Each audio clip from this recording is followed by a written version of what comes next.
하나님 말씀은 골로새서 2장 6절과 7절 말씀입니다. 골로새서 2장 6절과 7절 신약 324페이지입니다. 제가 읽습니다. 그러므로 너희가 그리스도 예수를 주로 받았으니 그 안에서 행하되 그 안에 뿌리를 박으며 세움을 받아 교훈을 받은 대로 믿음에 굳게 서서 감사함을 넘치게 하라. 아멘. 보통 아이들이 태어날 때 평균 3.3kg, 약 7.3파운드 정도가 에버리지라고 합니다. 우리 아이들은 좀 8파운드가 넘어서 크게 났다고 하는데, 그래서 아이들이 대부분 그 정도 무게를 가지고, 그 다음에 키가 한 50cm 정도를 가지고 다 태어난다. 평균치가 그렇다고 합니다. 그러면서 그 아이들이 이제 개인차가 있지만은 뭐 2m까지 자라는 아이들이 있을 거고, 뭐 이렇게 아이들이 시간이 가면서 성장해 나갑니다. 한번 물어보겠습니다. 사람이 몇 미터까지 클 수 있을까요? 맥시멈 3m라고 생각하시는 분. 우리 사람도 그렇고 모든 식물도 그렇고 자라는데 한계가 있습니다. 한계가. 사람이 커도 3m 이상은 안 되겠죠. 뭐. 식물도 그렇고요. 그것을 우리가 다른 단어로 얘기하면 성장이라고 하죠. 성장. 아이가 자라면 성장합니다. 근데 성장은 멈춥니다. 성장할 때까지 성장하다 멈춥니다. 성숙은 다릅니다. 그로잉하고 마추어리티하고는 다릅니다. 식물도 성장해요. 씨를 뿌리면 자라지만은 자라는 한계가 있어요. 그걸 그로잉이라고 그래요. 성장이라고 그래요. 그러나 성숙은 끝이 없습니다. 우리는 성숙에 이르러야지 성장으로만 마칠 수는 없습니다. 우리가 예수를 믿고 구원받은 사람이 이제 성장해 갑니다. 믿음이 자라야 될 줄로 믿습니다. 믿음이 자라지만은 성장엔 한계가 있더라는 거예요. 성경에서 우리에게 요구하는 것은 성장과 함께 성숙을 요구하는 거예요. 마추어리티. 마추어리티는 뭐예요? 우리 나무가 과실을 맺을 때 마추어라 그래요. 마추어리티. 열매를 맺어야 됩니다. 그래서 우리는 성장과 함께 성숙을 이루어야 될 줄로 믿습니다. 에베소서 4장 13절에서도 보면 그리스도의 장성한 분량에 이른 데까지 성숙해져 가라, 성장해 가라고 얘기를 하고 있어요. 이달의 주제가 성장입니다. 여러분, 우린 다 예수 안에서 성장해 가야 됩니다. 잘해야 됩니다. 어제보다는 오늘이 더 잘해야 되고요. 그러나 성장과 함께 성숙을 이뤄가시길 예수 이름으로 축원합니다. 그렇다고 한다면 오늘 본문을 통해서 보면은 우리가 성장을 이뤄가려고 하면은 첫째, 예수를 주로 받아야 된다. 여러분, 신앙생활하면서 성장과 성숙을 이뤄가려고 한다면 제일 먼저 선행돼야 되는 것이 뭐냐? 예수를 구주로 믿었느냐? 믿음만 아멘하시기 바랍니다. 다른 조건에 가장 우선되어야 되는 선행 조건은 예수가 나의 구주라는 고백이 있어야 되는 거예요. 이 고백이 확실해야 돼요. 그리고 나서 성장이 이루어지고 그리고 나서 성숙이 이루어지는 거예요. 여러분, 믿는다는 것이 뭡니까? 무엇을 믿는다고 얘기를 합니까? 우리 믿는다고 할 때는 구체적으로 예수를 나의 구주로 믿는다는 얘기입니다. 믿습니까, 여러분? 이것이 반드시 이루어져야 되는 거예요. 그렇다고 한다면 예수를 나의 구주로 고백한다는 그 의미가 뭐냐고요? 우리 지난번 부흥회 때 아주 자세히 말씀드렸잖아요. 누가 내 인생의 마스터냐, 이거. 누가 내 주인의 마스터 키를 갖고 있냐는 거예요. 누가 내 인생의 주인이냐는 거예요. 내가 주인인가? 주님이 주인인가? 항상 이 주도권 싸움이 우리 안에서 이루어지는 거예요. 우리가 예수를 믿는다 하는 것은 분명히 예수를 나의 구주로 고백했다는 사실이고, 예수를 나의 구주로 고백했다는 이 사실은 이제부터는 내 인생을 내 마음대로 살게 않겠다는 결단을 고백하는 거예요. 이제부터는 내가 내 기분대로, 내 느낌대로, 내 생각대로 살지 아니하고 주님의 뜻에 순종하겠다는 결단이 예수를 주로 받았다는 의미인 줄 믿습니다, 여러분. 예수님이 내 절대 주권자요, 예수님만이 내 인생을 주관할 수 있는 그분이라고. 그리고 그 말씀 앞에 나는 순종하겠다는 거예요. 그것이 믿음의 사람들의 특징이고 믿음의 사람들의 고백이 될 줄로 믿습니다, 여러분. 예수를 주로 받았다 하는 이 이야기가 오늘 예수님 나의 주인이다, 우리는 너무 쉽게 고백하잖아요. 예수를 나의 구주로 고백하십니까? 이 고백이 이 당시 성경이 쓰여질 때 당시에 이 예수를 주로 받았습니까? 아멘 할 수 있는 상황이 우리하고 너무 달라요. 그 당시 이 주라는 얘기는 로드, 퀴리오스라는 뜻인데, 그 얘기는 최고의 권사자이고 으뜸인 분이고 모든 것에 뛰어난 분이시고 그분만이 만유의 주라는 고백인데, 이 단어는 노예가 자기 주인에게 쓰는 말이에요. 노예가 자기 주인에게 쓰는 단어가 퀴리오스라는 단어예요.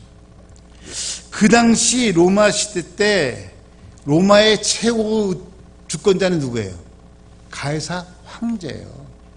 가이사 황제.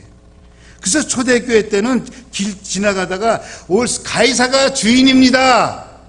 그랬을 때 어떻게 대답하냐? 맞습니다. 가이사가 주인입니다. 가이사가 로드입니다.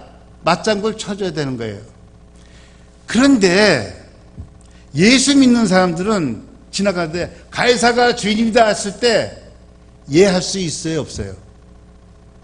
이해하면 안 되는 거예요. 그때 아니요, 가이사가 주인이 아니라 예수가 주인이요, 이 고백하는 거예요 지금. 그게 쉬운 고백입니까? 어려운 고백이겠습니까? 절대 쉽지가 않아요. 우리는 너무 예수를 주라고 너무 쉽게 고백하는 거예요. 그 당시 예수가 주라고 고백할 때는 어떻게 보면 돌로 맞아 죽을 각오를 하고 하는 고백이에요, 여러분. 남들은 다 가이사가 주인이라고 주라고 하는데, 아니요, 가이사가 만왕의 왕이 아니라 예수가 만왕의 왕이라고 고백하려고 하면 생명을 걸 만큼 위험한 거예요. 그 사회에서는 어떻게 보면은 왕따 당할 수밖에 없는 그 어려움을 각오하고 고백하는 거예요. 여러분, 우리가 예수를 나의 주라고 고백하고 있습니까? 그렇다고 한다면 이 세상에서도 어떤 어려움과 손해를 각오하고 할 수 있는 고백이 되어야 될 줄로 믿습니다, 여러분. 예수를 주로 받았다고 하는 그 의미는 바로 그 고백이에요. 그분에게만 내가 충성을 고하겠다는 거예요. 그분만 내가 섬기겠다는 결단을 갖고 하는 거예요. 우리는 두 주인을 섬기고 세 주인을 섬기려고 하면서 여전히 주를 고백하잖아요. 주는 나의 주라고 고백하잖아요. 우리들은 예수님 한 분만 섬기겠다는 고백을 가지고 살아가야 될 줄로 믿습니다. 그런 분이 삼성교회 성도가 되시길 예수 이름으로 축원합니다. 또한 그뿐만 아니라 예수를 주로 받았다는 그 의미는 주님만 의지하겠다는 거예요. 가이사에게 의존해서 먹고 살겠다고 그러지 않는 거예요. 주님만 의지하고 살겠다는 거예요. 그런 신앙을 하나님께서 기뻐 받으실 줄로 믿습니다, 여러분. 그렇다고 한다면 오늘 본문을 통해서 예수를 주로 받은 사람에게 나타나는 특징들이 있는데, 그렇게 하려면 뭐냐? 예수 안에서 행하라. 그 안에서 행하라. 예수를 나의 구주로 고백했다고 한다면 이제는 우리는 예수 안에서 생각하고 예수 안에서 말하고 예수 안에서 행동해야 될 줄로 믿습니다. 예수 안에서 행하라는 거예요. 그 의미는 크게 예수님의 원리대로 살아가겠다는 거예요. 예수님의 원리가 뭐죠? 말씀이 원리대로 살아가는 거예요. 우리는 말씀이 그렇다면 그렇게 살아가는 사람들이에요. 말씀이 노하면 우리는 노할 줄 알아야 되고요. 말씀이 스탑하면 거기서 스탑해야 되는 거예요. 말씀이 고하면 고하는 거예요. 할렐루야. 그것이 예수를 주로 받은 사람의 삶의 원리가 예수 안에서 행한다는 거예요. 우리가 주를 믿는다고 예수를 영접하는 차원에서 끝날 수는 없어요. 입술의 고백으로만 머물 수 없습니다. 우리는 하나님 주님이 원하시는 삶의 방향대로 가야 될 줄로 믿습니다. 예수님이 원하는 그 수준에 이르도록 우리는 예수 말씀 안에 거해야 될 줄로 믿습니다, 여러분. 근데 참 재미있어요. 사도 바울이 예수 아니란 in Christ, 예수 아니라는 단어를 굉장히 많이 강조하고 있거든요. 왜 그렇게 본문에도 보면 15번인가 나와요. 예수 안에서 in Christ, in Christ, in Christ. 왜 그런가 가만히 보니까 예수 안에 뭐가 있는가? 죄사함이 있더라는 거예요. 1장 14절을 보면요, 예수 그 아들 안에서 우리가 속량 곧 죄사함을 얻었다. 예수 안에 죄사함이 있습니다, 여러분. 예수 안에 구원이 있습니다. 여러분, 인생이 구원받는 것처럼 가장 큰 게 없잖아요. 그게 어디서 이루어져요? 예수 안에서 이루어진다는 거예요. 또 예수 안에서 어떤 일이 벌어지는가? 우리를 완전한 자로 세운대요. 예수 안에 있을 때 우리가 온전한 자가 되는 거예요. 할렐루야. 하나님이 받으시는 것은요, 온전한, blameless, 온전한 제물을 받으시잖아요. 우리가 하나님 앞에 제물로 드려야 될 텐데 예수 안에 있을 때 하나님이 받으실 만한 온전한 제물이 될 줄로 믿습니다. 이 예배도 예수 안에서 드려질 때 온전한 예배가 될 줄로 믿습니다, 여러분. 2장 3절에서도 보니까 뭐라고 얘기했어요? 그 안에, 예수 안에 모든 지혜와 지식이 감춰져 있다는 거예요. 그러니까 예수 안에 있을 때 하나님의 지혜를 얻게 될 줄로 믿습니다. 예수 안에 행할 때 주님의 인도하심이 있고 주님의 가르치심이 있고 주님의 지혜가 있는 거예요. 여러분, 세상에 사는데 능력이 없어서 지는 게 아니라 지혜가 부족해서 지는 거예요, 여러분. 그렇지 않습니까, 여러분? 여러분, 다 우리 능력이 있습니다. 노력 다 합니다. 지혜에 있는 자가 이기더라고요. 지혜는 어디에서 얻어집니까? 예수 안에서 이루어집니다. 2장 12절 보니까요, 너희가 세례로 그리스도와 함께 장사되고 또 죽은 자들 가운데서 그를 일으키신 하나님의 역사를 믿음으로 말미암아 그 안에서, 예수 안에서 뭐 한다고요? 함께 일으키신. 예수 안에서 우리에게 부활의 확증이 있습니다. 예수 안에서 우리는 부활합니다. 그래서 사도 바울이 예수 안에를 그렇게 강조하는 거예요. 그렇다고 하면 그 안에서 행한다는 그 의미는 구체적으로 어떻게 표현됐냐? 7절에 보니까 뿌리를 예수 안에 박는 거예요. 우리의 믿음의 근거를 어떤 사람의 관계도 아니고요, 어떤 교회 분위기도 아니고요, 교회 사이즈도 아니고요, 우리의 신앙의 뿌리는 어디에 박혀야 돼요? 예수 안에 박혀야 돼요. 말씀 안에 박혀야 돼요. 여러분, 식물에 있어서 가장 중요한 데가 어디예요? 뿌리예요. 뿌리가 약하면 금세, 요번에 히말라야 등반대 많이 희생자가 났는데 뉴스를 보니까 나무들이 뿌리채 뽑혔대요, 강풍에. 뿌리가 약하니까. 여러분, 혹시 포아풀이라는 식물 한번 찾아보세요. 길이는 풀인데요, 5cm밖에 안 자라요. 5cm, 요 정도. 그게 사막이나 황무지나 남극 어디에서나 이 풀은 잘 자라는데, 뿌리가 높이는 5cm 자라는 풀인데요, 뿌리가 7m, 9m까지 아래로 내려가고 그게 전체 길이가 600km까지 퍼져 있대요. 600km. 이 풀은 끄떡 있겠습니까? 없겠습니까?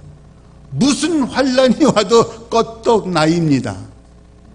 아무 끄떡 문제 없는 거예요. 여러분, 우리 믿음의 뿌리가 보기에는 신앙의 뿌리, 아유, 저 사람이 뭐 제대로 믿나. 겉으로 볼 수는 없잖아요. 그런데 신앙의 뿌리만 분명하게 말씀으로 600km까지만 쫙 뻗어보시길 예수 이름으로 축원합니다. 환난? 고난? 이렇게 하면 끄떡 없습니다. 대답을 해야 돼. 환난? 고난? 시험? 왜? 뿌리가 튼튼합니다.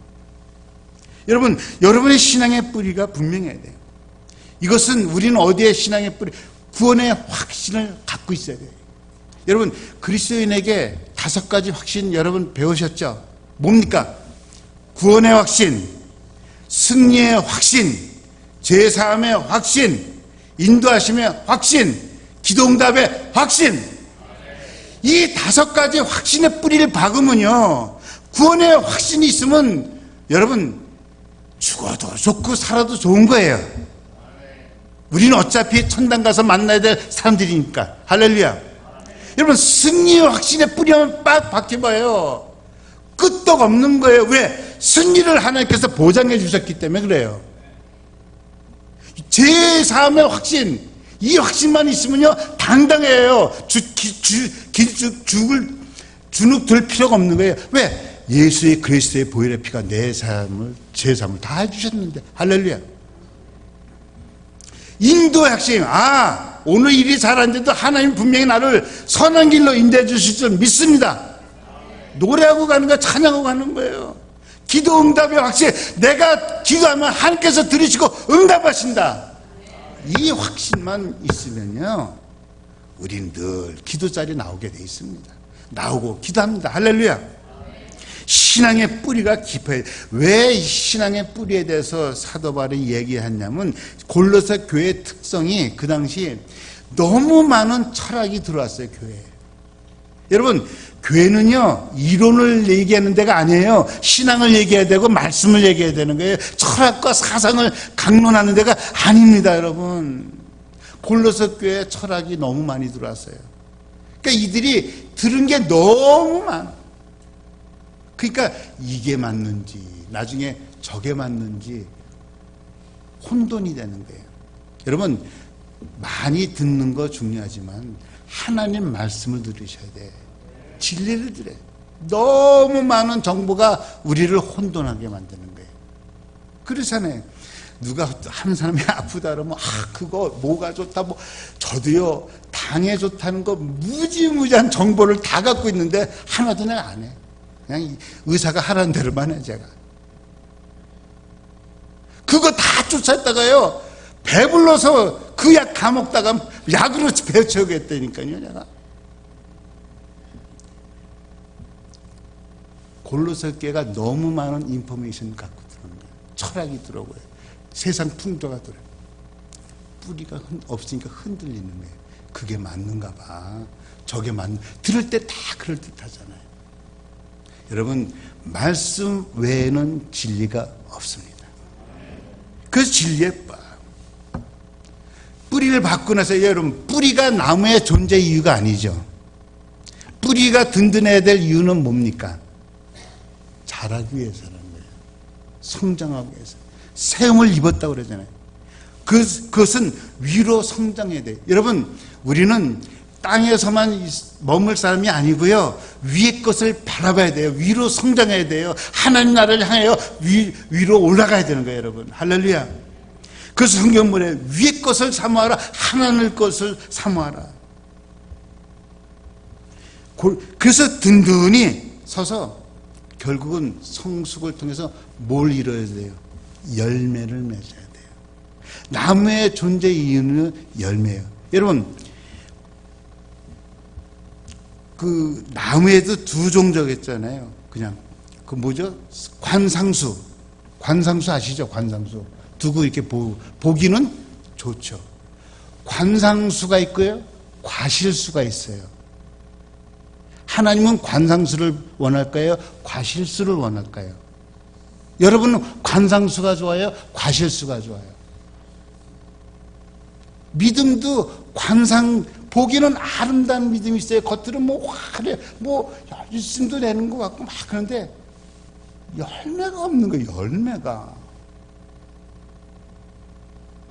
여러분, 하나님은 관상수를 원하는 게 아니라 과실수를 원한다니까요. 그 과실이 뭐예요? 우리 7절 같이 읽어보겠습니다. 시작. 7절 시작. 그 안에 뿌리를 박으며 세움을 받아 교훈을 받은 대로 믿음에 굳게 서서. 여러분의 과일이 뭐가 돼야 되겠습니까? 감사. 결론은 감사예요. 믿음에 굳게 서서, 말씀에 굳게 서서, 반석에 굳게 서서. 성경은 내가 찾지 않겠습니다. 마태복음에 굳게 서야 될 이유가 뭐예요? 나 혼자 뭐 흔들리지 않으려고요. 그게 아니고요. 감사의 열매가 있기 위해서 굳게 서야 되는 거예요. 할렐루야.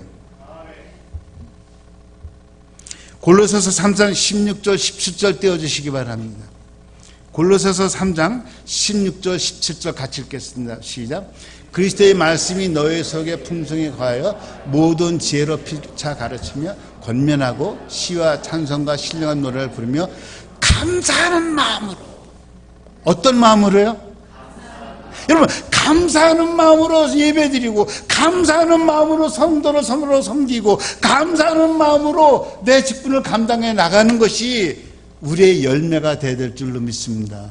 어쩔 수 없이 체면 때문에, 어쩔 수 없이 직분 때문에 그랬대잖아요. 어느 분이 오늘 교회 가기 싫다고 그러니까 엄마가 야, 너 목사인데 안 가면 어떡하냐 그러더래요.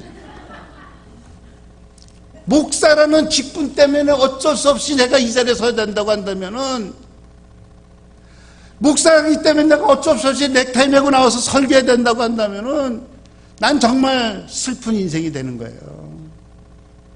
감사하는 마음, 내 성도를 만나는 감사하는 마음, 성도들이 내 설교를 듣기 위해서 모인다는 거예요. 얼마나 감사해. 그 감사하는 마음으로 내가 나와서 기쁜 마음으로 설교해야 하나님께 은혜될 줄 믿습니다.